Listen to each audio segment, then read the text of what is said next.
Hello, this is Ms. DB. In this video, we are going to work on the last section in Chapter 11, 11.7, Circles in the Coordinate Plane. So we start with learning how to write equations of circles. We need to know what the center is, hk, the x value is h and the y value is k, and the radius is given by, and if you know the radius r, then the equation is x minus h, the x value of the center, squared plus y minus k, the y value of the center, squared, will be equal to the radius squared. Sometimes you have to find the radius first using the distance formula. Sometimes you're given that as well. So there's a couple examples, one where you're given the radius and one where you have to find that first. And then you have 3 to do where you have to just write the equation with the radius given, and then on the next page there's several where you have to find the length of the radius first. So in number 1 and 2, those are quite basic. You'll use just like the example A here. Number 3, the radius is a square root. So I wrote a hint here that when you square, because it's equal to radius squared is the formula, when you square 2 times the square root of 5, you have to square both parts of that. So the formula is x minus h squared plus y minus k squared will be equal to the radius squared. That's the equation for the formula of a circle. And the parts that we're going to replace is the h and the k and the r. So if the center is at -5, -5, -5 is h, -5 is k, and this is the radius. So we can start by just going ahead and plugging in the x minus, and then h is -5. So if you have x minus a -5, that's the same as x plus 5. And then we write squared after that. Now we don't actually square this, we're just writing the equation, so we just leave it like that. And then the next part we have y minus something squared. And k is also -5. So again, if you take y minus a -5, that's the same as y plus 5. And then we have to square the radius. And the radius is 2 square root of 5. When you square that, you have 2 squared times square root of 5 squared. So 2 squared is just 4. What is the square root of 5 squared? Well, squaring a square root undoes it. So all you're left with is the 5. And 4 times 5 is 20. That's already been squared. Do not square that again. So our equation of a circle is x plus 5 squared plus y plus 5 squared equals 20. And that's how you would leave these as. There'll still be an x and a y in them. Now when you get to the next section, there's another example here about what to do if you are given 2 points, the center and a point on the edge of the circle. In that case, you first have to use the distance formula. We have used the distance formula all year long. You should be getting really, really good at it. Once you take the square root of this, sometimes it's a perfect square and you can just get a number. Sometimes you get a square root. Now, let's see, which one of these will I get a square root with? I think on the first one. That one's a little bit easier to find the distance formula because one of the points is 0, 0. Let's do one of these and see what happens if you get a square root for your distance. Yeah, we'll do number 5. Number 5 says the center is at 0, -2, and it passes through -6, 0. So the first step is to use the distance formula. And the distance formula is at the top of your page. It is, you take the difference of the x's and you square that, and the difference in the y's and you square that. So let's do that right here. So the distance between, or the difference of the x's, you can either do -6 minus 0 or 0 minus -6. I'll do it that way because it's harder. and then you square that result. For the y values, you would take -2 minus 0, and then square that. So what is 0 minus a -6? That's the same as 0 plus 6. So 0 plus 6 is 6 squared. And over here, we'd have -2 minus 0 is -2 squared. Now, -2 squared, if you do it on your calculator and just type in -2 squared, it's going to say -4 because it thinks you mean -2 squared. But really, you mean in parentheses -2 squared. This answer would give you -4. This answer gives you the correct answer of 4. If you take a number that is negative and square it, you get a positive. So we'd have 36 plus 4. That's the square root of 40. You can leave it like that, the square root of 40. Don't bother getting a decimal, and don't even bother simplifying it to 2 square root of 10, because in the next step, we're going to write the equation. Now the equation is going to be this. So it says to take, here's our center again, right here. So in our center, h is 0, k is -2. So we're going to rewrite this, but we're going to put h and k and r where they belong. So let's see, we've got x minus something squared plus y minus something squared will be equal to something squared. I'm going to get myself a little bit more room here, if I can.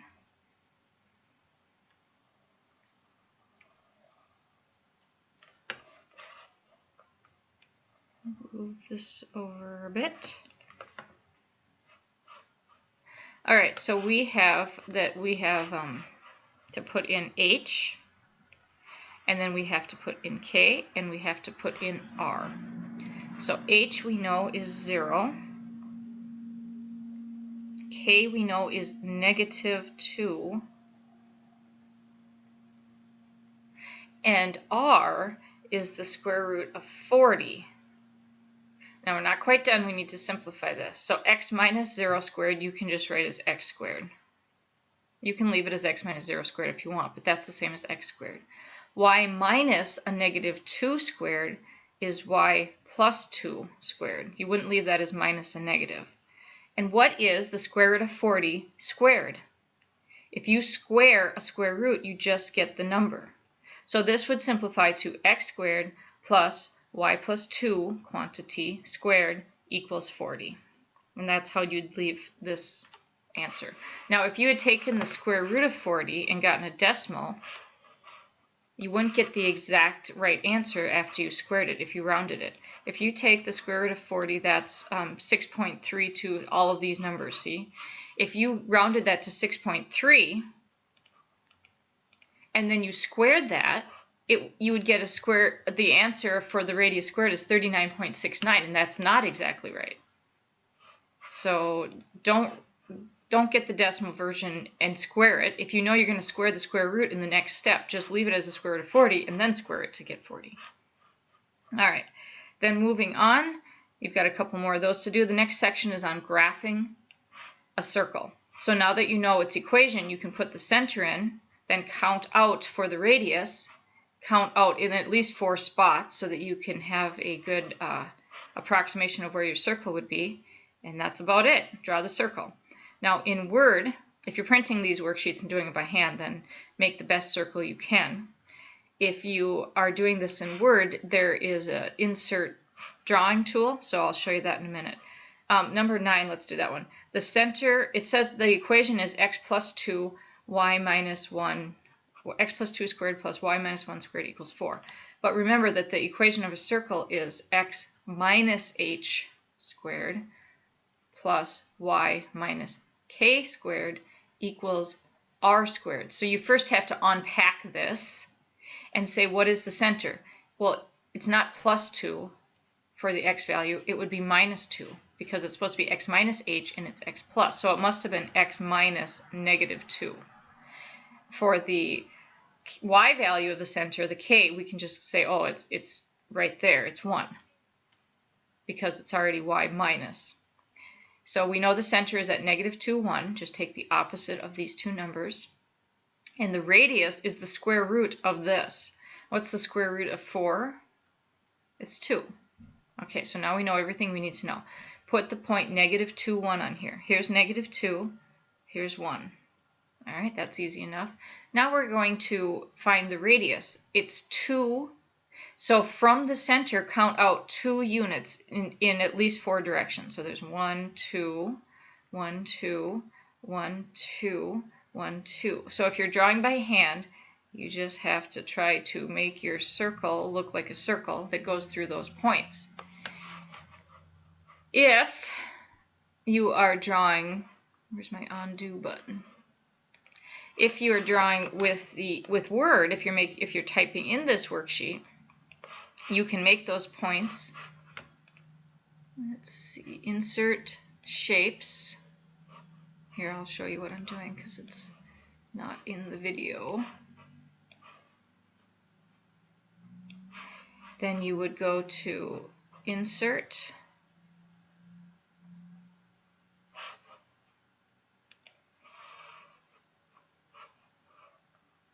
Where did it go?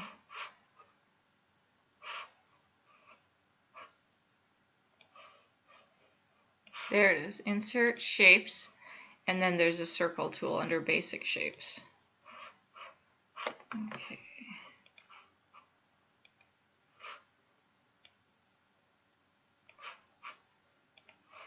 So my circle tool, I don't know why it goes filled in like that. I'm going to change the shape fill to no fill so I can see it. Now my circle is in the wrong spot. There we go. I need it to go through the center, and then I want each edge to touch those points that I made. That's pretty close right there. Now it's a little bit elliptical, a little bit oval shape, but that's close enough. Oops, I'm moving the grid. So, and you could also make these in Sketchpad. That might be easier. In Sketchpad,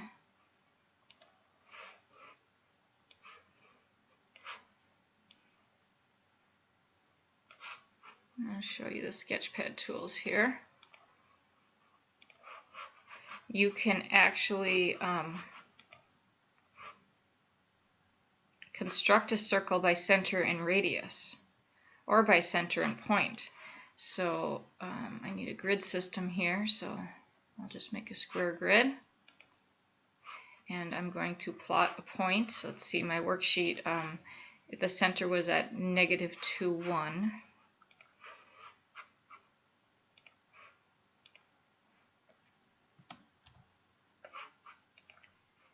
Okay, and my radius was supposed to be 2. I'm going to go to construct circle by center and radius. Oh, I can't quite do it yet. Make a radius with my segment tool. Go out 2 units and select both the radius and the center, and then go to construct circle by center and radius. So that's like really accurate there if you want to do it that way. So you have 4 of those to do. If you want to draw them on your own paper too, even if you didn't print this and just take a picture of it, you can do that. So make sure when you find the centers, like in number 10, the x value of the center is 0, and the y value will be the opposite, so it would be -3. So the center would be at 0, -3, and then when you do the radius, you have to take the square root of that, so the radius would be at 1. The square root of 1 is 1. And then the next section is one more section on using equidistant from 3 points. And what we're going to do is these steps here. So you plot the 3 points on a graph, and then you connect them with line segments to form a triangle. I did this in Sketchpad. The center where the station should be built will be the circumcenter of the triangle, which we learned about in a previous lesson, but it's where the 3 perpendicular bisectors meet. It's also going to be the center of a circle. So pick the easiest segment of the triangle to find the midpoint and slope. They'll give you one that's either a horizontal or vertical line, so the midpoint will be very easy to find, and the And the perpendicular bisector will be easy to find, because the perpendicular bisector, if it's a horizontal line, the perpendicular bisector will be a vertical line going through the midpoint. And then we draw that line. Remember that perpendicular lines have slopes that are opposite reciprocals, negative reciprocals. Then you do the same thing for another line segment of the triangle. Find the slope and then take the opposite reciprocal and draw a line through that. You don't have to do it for the third side, because the third side will go through the same intersection as the other two. So here's our intersection right here. And that's going to be the center of the circle. So find that point. You can see that this is at -1, 1. And then you draw the circle. You don't have to draw the circle, but you could draw a circle with this as its center. That step is optional, because once you have where the center of it is going to be, then that's really the answer to the question. So you're going to do that. Okay, so you're going to repeat this for number 12. Crater Lake in Oregon is a roughly circular lake formed 7,000 years ago when the top of a volcano exploded in an immense explosion. So these are 3 mountain peaks, Hillman, Garfield, and Cloudcap, that are on the rim of the lake. The peaks are located, if you drew a coordinate plane, you could locate them at these 3 points. And you are going to find the coordinates of the center of the lake. So you're going to repeat the same steps as for the example above. So the first step is to find the coordinates, or to plot the coordinates of these peaks on here. So we have one point is at -4, so this is -2, -3, -4, 1, here's H. And another one is at -2, -3, that's G. And one more at 5, let's see, 3, 4, 5, and -3. Is that right? And see that they're giving us, these two will be a straight line. So then you connect these with line segments. I'm going to use the Insert Shapes tool to do that. I see that it decided my shape should go on a different page. So I'm going to drag it where it belongs. And I'm going to connect these 3 points. And again, you could do this in Sketchpad, probably a little bit easier, faster. Or you can print this and do it by hand. If you do it by hand, use a ruler to make your line segments. And you can use a compass, if you can find it, to make your circle once you get done if you want. Okay, so there's one line segment.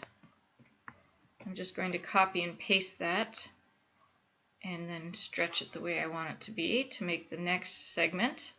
And I notice that GC is a nice horizontal line. That's going to be easier to find the perpendicular bisector of.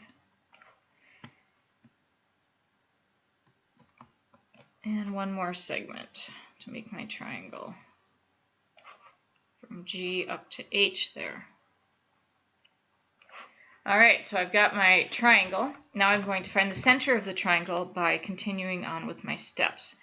Okay, so GC, I need to find the midpoint of it. The x value of G is -2. The x value of C is 5. So I need the midpoint from -2 to 5.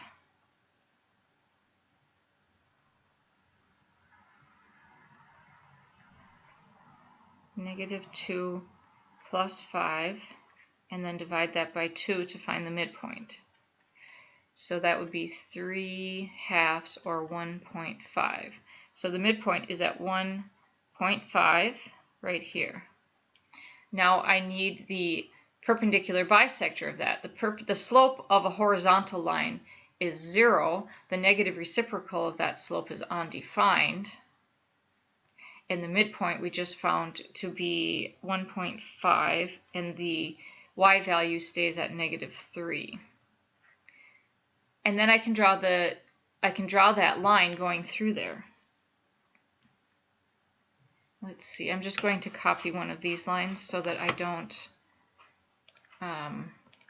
get that line pasted somewhere weird again. Alright, and then I'll change it the way it needs to be changed. So I would need the end point to be right there, and then I'll draw this straight up. as close as I can anyway. It seems to be wanting to not be exactly the way I want it. Okay, and then I have to repeat this for another segment. Now both of the other segments are slanted, but you just have to go ahead and do it. So let's find the midpoint of HG and the slope of HG, and then proceed from there. So the midpoint of HG, the x-coordinate is going to be at halfway between, where's H? Between -4 and -2. -4 plus -2, and then divide that by 2. And the y value will be halfway between 1 and -3, and then divide that by 2. And then we'll simplify this and get -4 plus -2 is -6. And then 1 plus -3 is -2. So that simplifies to -3, -1. So the midpoint is of HG is at -3, which is right here, and -1. That looks about right. Okay, now we need the slope of HG. The slope is rise over run, or you can use the slope formula. I'm going to just use the slope triangle here. The rise is 1, 2, 3, 4, and it's going downhill, and the run is 1, 2, which simplifies to -2.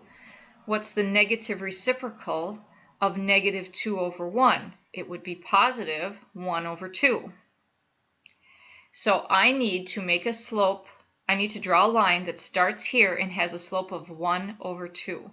So from here I go up 1 over 2, up 1 over 2. See that line?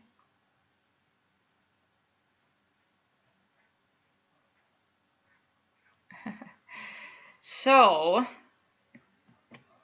here's another, I put another line here so I could make it a little bit less, or a little more accurate.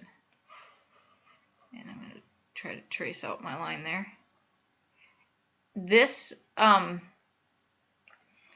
triangle has its circumcenter meeting outside of the triangle. And that point, I'm not sure if you can see where this line intersects with this line, looks to be right here.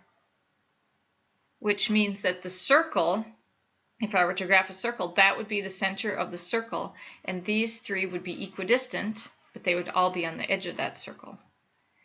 So that point, we already know that this point right here, this line was going through that midpoint, which is at 1.5, and it's going up at 1, between 1 and 2, so that's also at 1.5. So the center of our circle, the center of our lake, is at 1.5, 1.5. And then if you want, you can also draw a circle that has that as its center, and then these three, H, G, and C, would all be on the edge of that circle. They're all equidistant from that point, which means they're all radii, or on the, this would be a radii from here to here. That's pretty sloppy. All right, so good luck on this worksheet. Let me know if you have any questions, and have a great day.